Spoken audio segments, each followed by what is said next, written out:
All right, everybody. So this morning we're waking up to the news. Those of us who were not up at 1 o'clock in the morning are waking up to the news of this full-scale invasion. And now we're seeing how America's reacting to it. Now America is paying attention. And when I say that, I mean like the citizens of this country. There's been like walkouts, everything, protests and all. So why don't we just go ahead and talk about it and just unpack the whole situation. I have somebody watching me. I have a live studio audience, my 4-year-old niece. Okay. So anyway, she's a sweetheart. Now, so let's get into it. Okay. So let's just read the summary. This is coming from the BBC. All right. So live Ukraine under full-scale Russian attack. Okay. Coming from the BBC, here's a summary. Russian forces launch a full-scale assault on Ukraine with its military attacking the country from the north, east, and south. People in the capital, Kiev, have been hearing explosions and air raid sirens throughout the day. Thousands have been trying to flee and seek safety in neighboring countries. There are also renewed reports of explosions in the port city of Mariupol. Okay.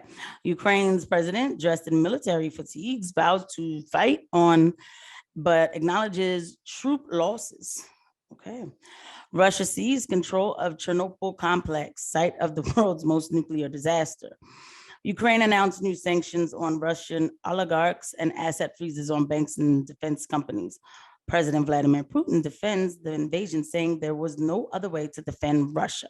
When it started happening, I said, let me get as much information as I can. Now, and I'm not going to say that this is the exact news. This is exactly what's going on just because I said it. It's this way. No, you could do some research, back it up, see if it makes sense to you anyway.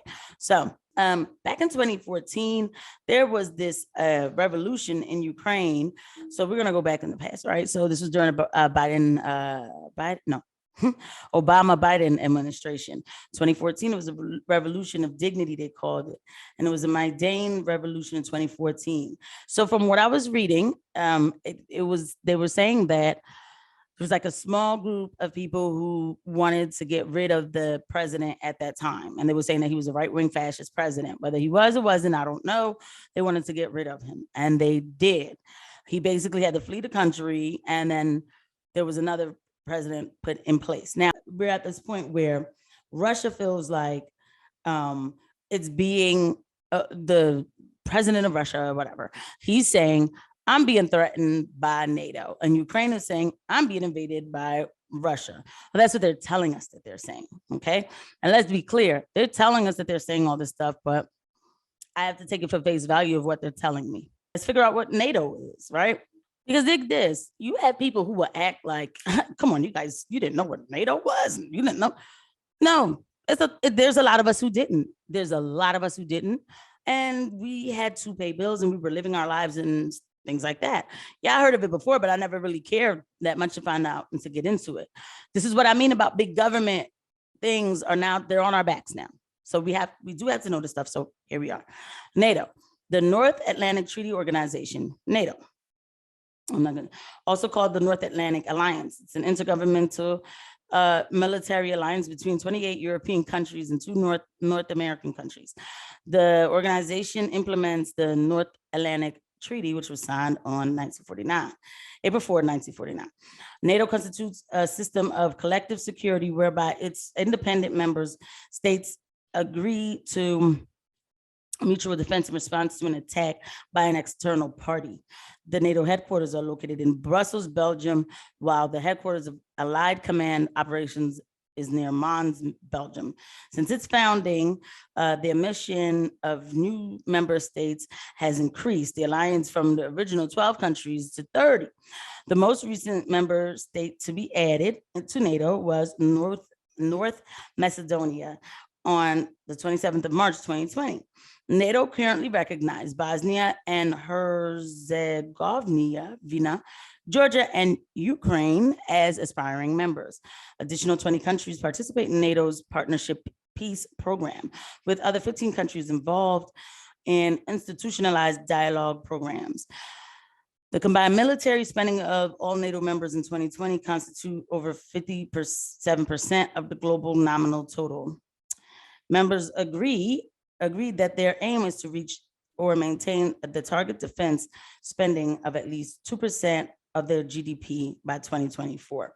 I will have a separate video I will make about a full discussion about what NATO is, because now, of course, I want to know. So that's what NATO is. And so Russia's not part of NATO. So Russia was saying like, but apparently there was some sort of agreement with Russia, like, well, Ukraine will never join NATO, because apparently Russia is stating that they will feel like I'm vulnerable if all the other countries around me are in NATO, but I'm not, anything can happen to me, you know? And that was supposed to be the agreement, but then there's talks about Ukraine joining NATO. And that's actually finally why I remember how this discussion started in the beginning of this year, like, because I'm like, oh, how did we get here this year? How did we get? Yes, Ukraine was starting to talk about possibly joining NATO. This is what they were telling us. And then Russia was like, well, if y'all do that, then I'm going to get defensive. Okay. So, but NATO has a right to do what, Ukraine has a right to do whatever they want. So people are saying Vladimir is being like very, psychotic, like crazy, for lack of a better term, just because like, why does he want to do this? And, he's trying to be a totalitarian, that kind of talk, right? And the man probably is trying to be a totalitarian. I don't know him. And leaders of world's countries, of the countries, they want power. People want power. They get power hungry, right? All of this I explained. And so how does it affect us? Dan Crenshaw says, we import 595 barrels of oil per day from Russia. We import. That's America. Okay. All right. So I know y'all see my other videos in the first, it's like, oh, there she goes. She's going to rant about that gas again. I want to bring it. I'm not going to rant. I'm just going to keep bringing it into full understanding. Everybody's talking about we need to look strong. And the reason why we failed that so the reason why that means nothing to me is because it doesn't make sense to look strong in the 11th hour. Biden announces sanctions against Nord Stream 2 owner, reversing 2021 decision. Our gas prices are going to just continuously go higher. I said this last year, and don't let any new news article fool you into thinking that this is something new. Last year, I called it out. It was February. I said, why is my gas going this high, this fast? Everybody told me it was the pandemic. I'm like, no, there are decisions being made that's making the barrel of oil more valuable overseas. Okay, Casey, so then what could we have done 3 years ago, 2017, 18, 19, 20? We weren't having this discussion. We weren't. It's not because I'm saying Trump is strong. He has a cape on and he's going to save the world. I'm not saying that. I'm assessing policies. He had us energy independent. We got our own oils. You know what I'm saying? For our own oils, he was focused on America first. No matter how much they want to tell you he was the worst person on the world, I don't know about his characteristics. I'm only looking at his policies. They were America first. Like I said, I've seen videos of him talking to leaders of Germany, like, you want me to, we're supposed to be paying more into NATO to protect you from Russia, but you're taking oil from Russia. Trump placed a sanction so that Nord Stream 2 pipeline could never even start. Whether it was starting to get built or not, there was a sanction there and it wasn't getting built. So Putin was not emboldened, nor was he given any kind of resources to get to where he's at today. Okay? So don't tell me about 11th hour, now whatever happens has to happen, because now we have China saying, if Russia can do this in Ukraine, but this is what's being reported, if Russia can do this in Ukraine, then, we're going to do this to Taiwan. And then we have this treaty with Taiwan, like, if China tries to invade you, we got to get involved. If you nip it at the bud, you don't get to this weed. That's all I'm saying. You don't got to like the person nipping it at the bud. You don't. But here we are. Y'all want to sanction this man from the global banking. It's not about being afraid. It's just that we're not prepared as a country to do that, because these hackers in Russia, apparently they could shut down your gas. Remember, I have to go by what I see. Okay. So we take them from the bank. So say they don't cyber attack cyber attack our internet, our communication. Why not? That's a joke in 2022 to a good hacker, right? And I'm not giving nobody no ideas because they already do stuff like this. They do. Okay. So a couple more couple more thoughts here from other people. This is the quartering. I watched the quartering, and you know what is the most enraging part of this as an American? We all effing knew Biden's complete failure was going to get the same old Band-Aid our leaders used all the time, an effing war. Yes, that's true. That is true. I didn't even fully believe it. This was so predictable and makes me feel like everyone's just in cahoots. It does make you feel like that because that's what they do. That is, remember when Clinton was sitting up here doing it to the joint in the White House, all of a sudden we went to war, right?